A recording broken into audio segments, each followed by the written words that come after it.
Bismillahirrahmanirrahim. Assalamualaikum warahmatullahi wabarakatuh. Salam sejahtera bagi kita semua. Om Swastiastu, Namo Buddhaya, salam kebajikan. Terima kasih kepada Bapak Rudiana Salam selaku dosen pengampu mata kuliah politik pertanian dan rekan-rekan mahasiswa yang saya hormati. Pada kesempatan kali ini, kami dari kelompok 4, kelas A dan B akan mempresentasikan sebuah materi dengan judul Kerangka dan Analisis Kebijakan Pertanian. Sebelum itu, izinkan kami memperkenalkan diri terlebih dahulu. Boleh di next, Cek?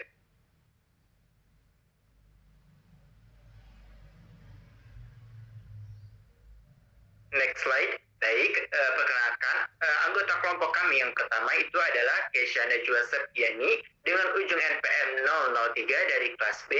Yang kedua adalah Aisyah Fitatul Umami dengan ujung NPM 015 dari kelas B.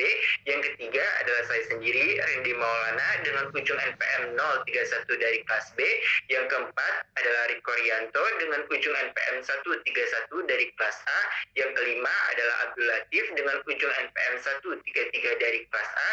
Dan yang terakhir adalah Denny Farid Daifullah dengan ujung NPM 145 dari kelas A. Baik, kita langsung saja memulai pematerian. Kepada pemateri pertama, dipersilakan.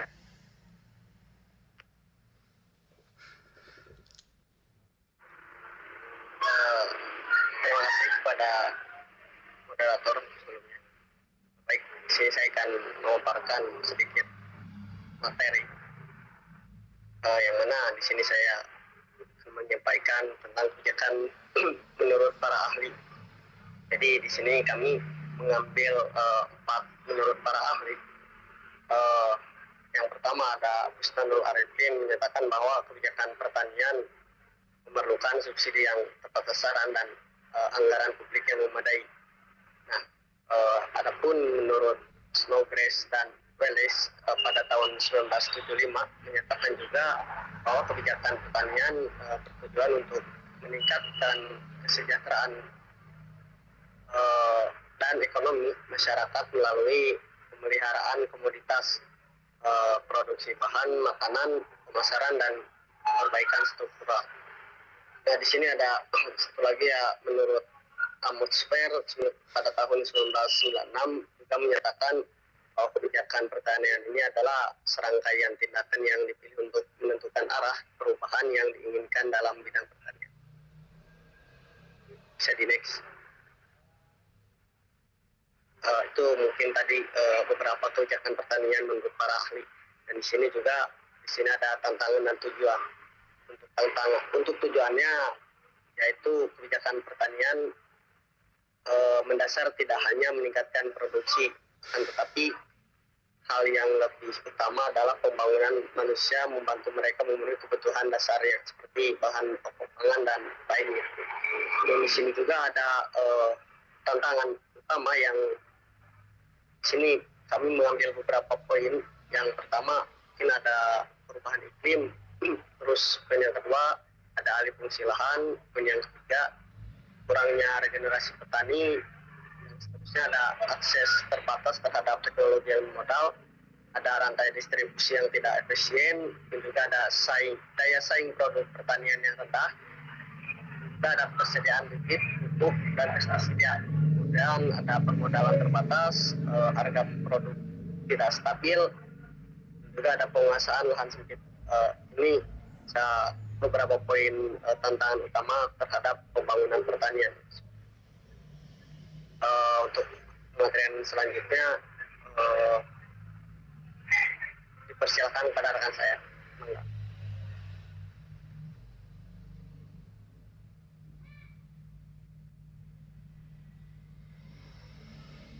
Oke, di sini saya akan menjelaskan tentang kebijakan makro dan kebijakan mikro dalam bidang pertanian.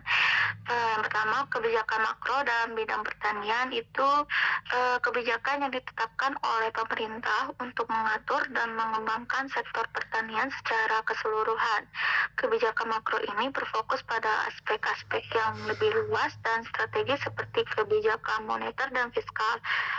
Apa sih itu kebijakan moneter dan fiskal? Itu ditetapkan oleh Bank Indonesia dan Kementerian Keuangan untuk mengatur inflasi, pertumbuhan ekonomi, dan stabilitas keuangan. Lalu kebijakan perdagangan itu ditetapkan oleh Kementerian Perdagangan untuk mengatur ekspor dan impor produk pertanian. Lalu yang ketiga, kebijakan investasi itu yang ditetapkan oleh Kementerian Investasi untuk mengembangkan infrastruktur pertanian dan meningkatkan investasi di sektor pertanian. Lalu ada di sini kebijakan mikro dalam bidang pertanian adalah kebijakan yang ditetapkan oleh pemerintah untuk mengatur dan mengembangkan usaha pertanian pada tingkat mikro. Kebijakan mikro ini berfokus pada aspek-aspek yang lebih spesifik dan teknik seperti kebijakan harga subsidi. Ini ditetapkan oleh Kementerian Pertanian untuk mengatur pendapatan petani dan harga produk pertanian. Lalu ada kebijakan kredit dan pembiayaan, itu ditetapkan oleh Kementerian Pertanian dan Lembaga Keuangan untuk mengembangkan usaha pertanian. Lalu yang ketiga, kebijakan teknologi dan inovasi. Kebijakan teknologi dan inovasi ini ditetapkan oleh Kementerian Pertanian untuk meningkatkan produktivitas dan efisiensi usaha petani. Dan dari saya kembalikan kepada rekan.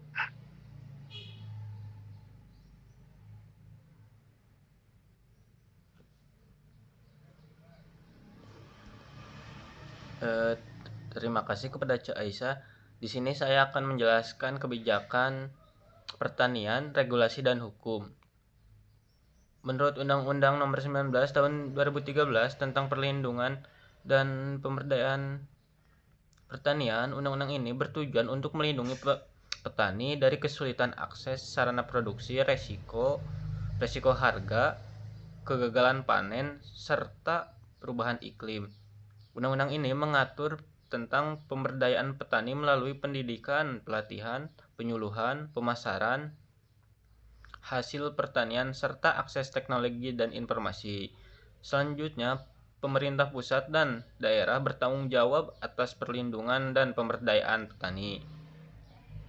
Yang peraturan selanjutnya adalah Peraturan Presiden Nomor 35 Tahun 2022 tentang penguatan fungsi penyuluhan pertanian. Pada undang-undang ini bertujuan meningkatkan produksi dan produktivitas pertanian melalui pengetahuan sumber daya manusia dan inovasi teknologi. Peraturan ini mengatur penguatan kelembagaan penyuluhan di tingkat kecamatan dan desa, peningkatan kapasitas penyuluhan, serta pemanfaatan teknologi informasi dalam penyuluhan. Yang selanjutnya adalah Undang-Undang Nomor 41 Tahun 2009 tentang Perlindungan Lahan Pertanian, Pangan Berkelanjutan.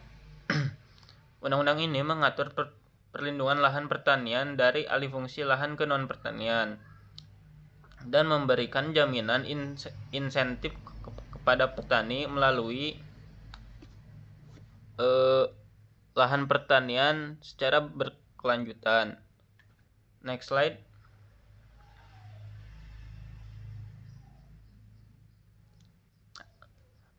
Yang selanjutnya adalah kelembagaan yang terlibat dalam kebijakan ini.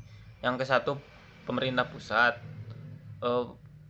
Pemerintah pusat sendiri yaitu presiden, kementerian terkait, Kementerian Pertanian, Kementerian Desa, dan lain-lain, serta pemerintah provinsi dan kabupaten yang bertanggung jawab dalam kebijakan pertanian. Yang selanjutnya adalah kelembagaan petani. Kelembagaan petani ini seperti Gapoktan atau Poktani. Yang selanjutnya adalah Dewan Komoditas Pertanian Nasional. Dewan Komoditas Pertanian Nasional adalah lembaga yang mewadahi asosiasi komoditas pertanian untuk memperjuangkan kepentingan petani. Yang selanjutnya Balai Penyuluhan Petani atau BPP. BPP sendiri adalah tempat koordinasi penyuluh di tingkat kecamatan untuk meningkatkan kapasitas petani. Selanjutnya, pos penyuluhan.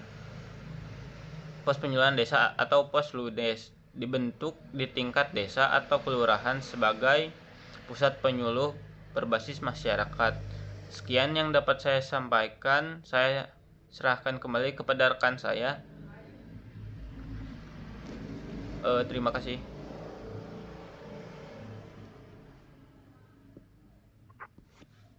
Boleh di next.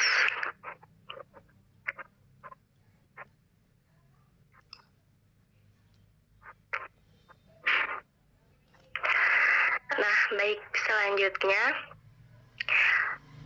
Indonesia memiliki berbagai kebijakan pertanian yang bertujuan untuk meningkatkan produktivitas, ketahanan pangan, akses pasar, serta kesejahteraan petani.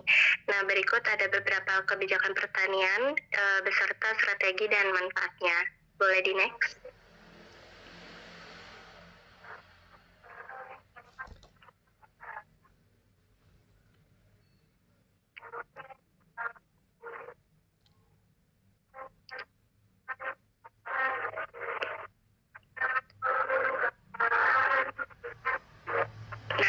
Yang pertama ada kebijakan mengenai peningkatan produktivitas pertanian.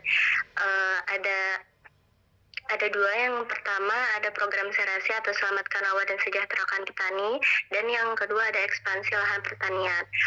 Ini merupakan untuk optimalisasi lahan rawa, di mana menjadi lahan pertanian yang produktif sehingga dapat meningkatkan produksi pangan dan mengurangi ketergantungan impor. Nah, pemerintah berencana memperluas lahan tanam sebesar 3 juta hektar dalam 5 tahun ke depan untuk mencapai swasembada pangan. Ini pemanfaatnya lahan rawa khususnya di Sumatera, Kalimantan, dan Papua. Dan ada pun strateginya, yang pertama ada penyedia benih unggul dan pupuk bersubsidi. Seperti pupuk benih yang berkualitas tinggi dan juga subsidi pupuk yang lebih terjangkau untuk petani. Yang kedua ada penggunaan teknologi pertanian yang presisi atau smart farming, seperti menggunakan sistem irigasi otomatis untuk meningkatkan efisiensi dalam pertanian. Yang ketiga ada pelatihan dan pendampingan petani dalam menggunakan teknologi, sehingga petani lebih terampil dalam menggunakan teknologi dan dapat menerapkannya dalam budidayanya. Yang selanjutnya ada manfaat. Yang pertama meningkatkan hasil panen, di mana dengan benih unggul dan pupuk yang tepat serta teknologi yang digunakan dapat meningkatkan produksi yang menjadi lebih efisien. Yang kedua itu mengurangi ketergantungan pada impor pangan. Dengan meningkatnya produksi dalam negeri, ketergantungan terhadap impor bahan pangan dapat dikurangi. Lalu selanjutnya meningkatkan pendapatan petani. Nah, produksi yang lebih tinggi juga membuat biaya lebih rendah sehingga keuntungan bagi petani meningkat, sehingga taraf hidup juga menjadi lebih baik. Dampaknya dari program ini mengoptimalkan lahan rawa untuk meningkatkan produksi, sehingga yang sebelumnya tidak produktif bisa digunakan untuk menanam, sehingga meningkatkan luas lahan juga. Boleh di next.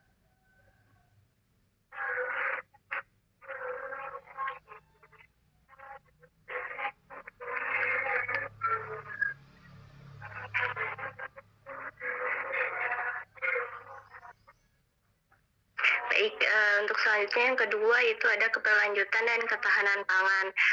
Yang pertama ada Undang-Undang Pangan Nomor 18 Tahun 2012, di mana mengatur tentang sistem pangan nasional mulai dari produksi, distribusi hingga konsumsi, di mana tujuannya memastikan bahwa setiap warga negara memiliki akses terhadap pangan yang cukup, aman, dan bergizi. Yang kedua ada Program Lumbung Pangan Nasional atau Food Estate. Ini mengembangkan kawasan pertanian dalam skala besar yang meningkatkan produksi pangan nasional. Selanjutnya ada strategi. Yang pertama pengembangan sistem pertanian berkelanjutan, seperti dengan cara menggunakan pupuk organik untuk mengurangi dampak buruk bahan kimia. Yang kedua ada promosi konsumsi pangan lokal seperti sagu, jagung, dan umbi-umbian, sehingga mendorong masyarakat untuk konsumsi produk pangan lokal untuk sebagai alternatif karbohidrat. Dan manfaatnya yang pertama mencegah krisis pangan dan memperkuat ketahanan pangan nasional.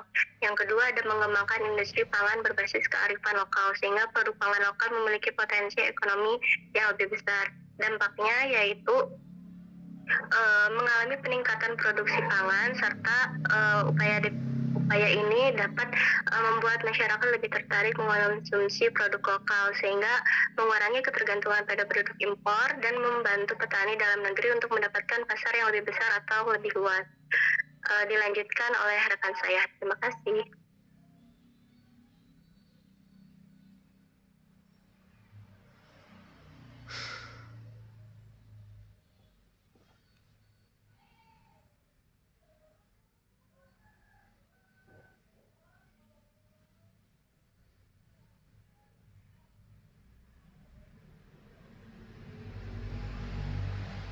Oke, baik. Yang selanjutnya ada akses pasar dan perdagangan.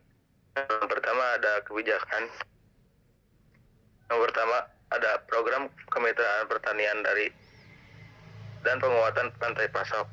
Nah, program ini adalah upaya kolaborasi antara pemerintah, petani, dan sektor swasta untuk meningkatkan kesejahteraan petani dan produktivitas pertanian. Dan yang kedua ada ekspor pertanian. Yang kedua ada strategi. Strategi yang pertama yaitu digitalisasi pemasaran hasil pertanian atau e-commerce pertanian yang bisa menggunakan website, media sosial, ataupun iklan. Dan yang kedua ada peningkatan kualitas produk memenuhi standar ekspor. Nah, peningkatan produk ini penting agar produk dapat dipasarkan di internasional. Produk yang berkualitas tinggi dan memenuhi standar internasional dapat memperkuat daya saing produk. Dan yang ketiga, manfaat. Manfaat yang pertama yaitu memperluas hasil pertanian secara domestik maupun internasional dan meningkatkan daya tawar petani dalam menentukan harga. Dan memiliki dampak yaitu membantu menjual produk secara langsung ke konsumen sehingga meningkatkan pendapatan dan membuka peluang ekspor ke pasar internasional.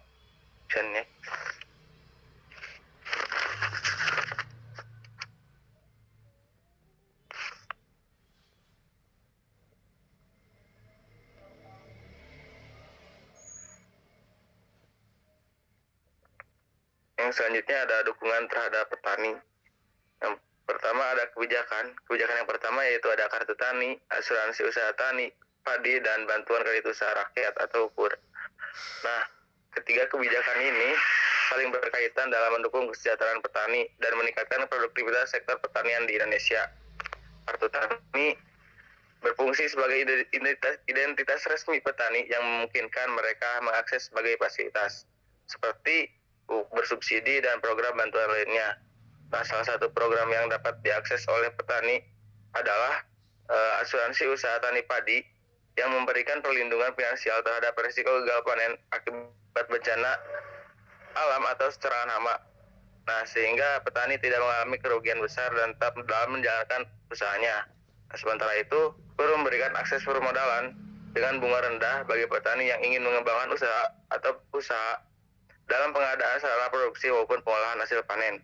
Nah, dengan adanya keterkaitan ini, ketiga program ini menciptakan ekosistem yang mendukung ketahanan pangan nasional sekaligus meningkatkan kesejahteraan petani secara berkelanjutan. Baik, terima kasih. Dilanjutkan oleh rekan saya. Baik, boleh di next PPT-nya.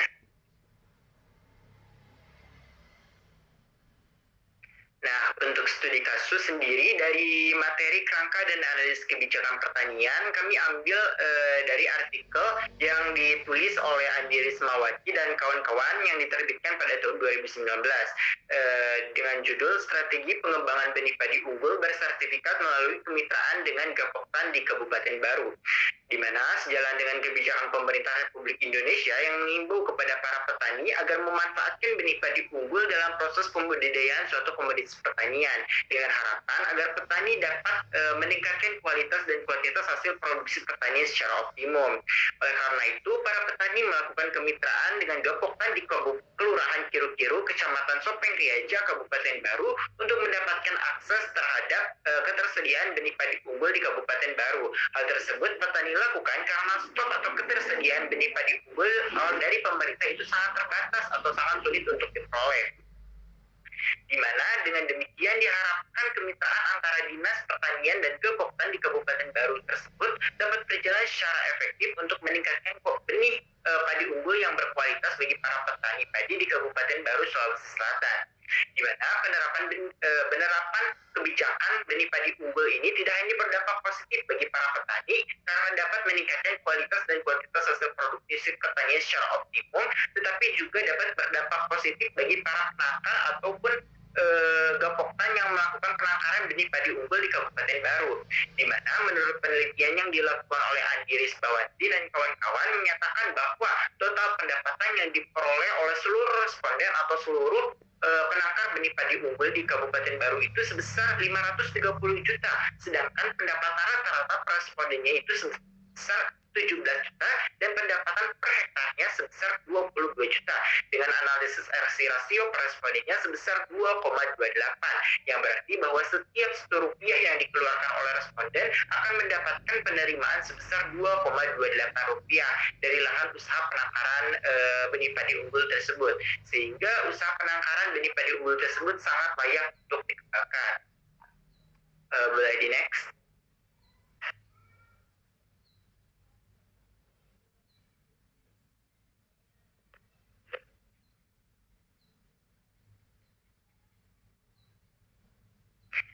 Baik, untuk kesimpulan dari presentasi materi kerangka dan analisis kebijakan pertanian, itu yang pertama, kebijakan pertanian memiliki peran yang sangat penting dalam mengatur dan mengembangkan sektor pertanian. Yang kedua, analisis kebijakan pertanian meliputi analisis kebijakan dan analisis dampak kebijakan.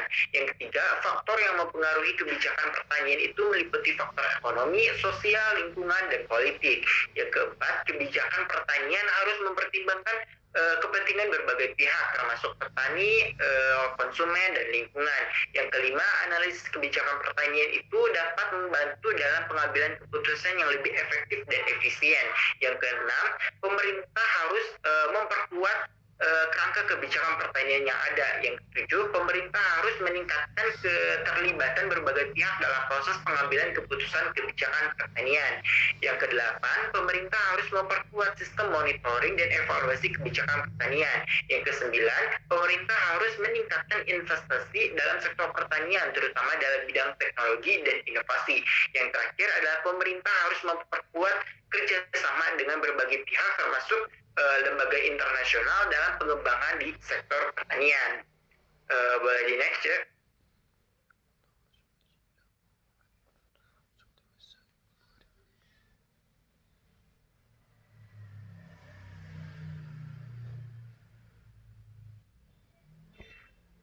Baik, demikian pemaparan materi dari kelompok kami. Kami harap pemaparan materi yang kami sampaikan dapat bermanfaat dan dapat berdampak positif bagi rekan-rekan mahasiswa.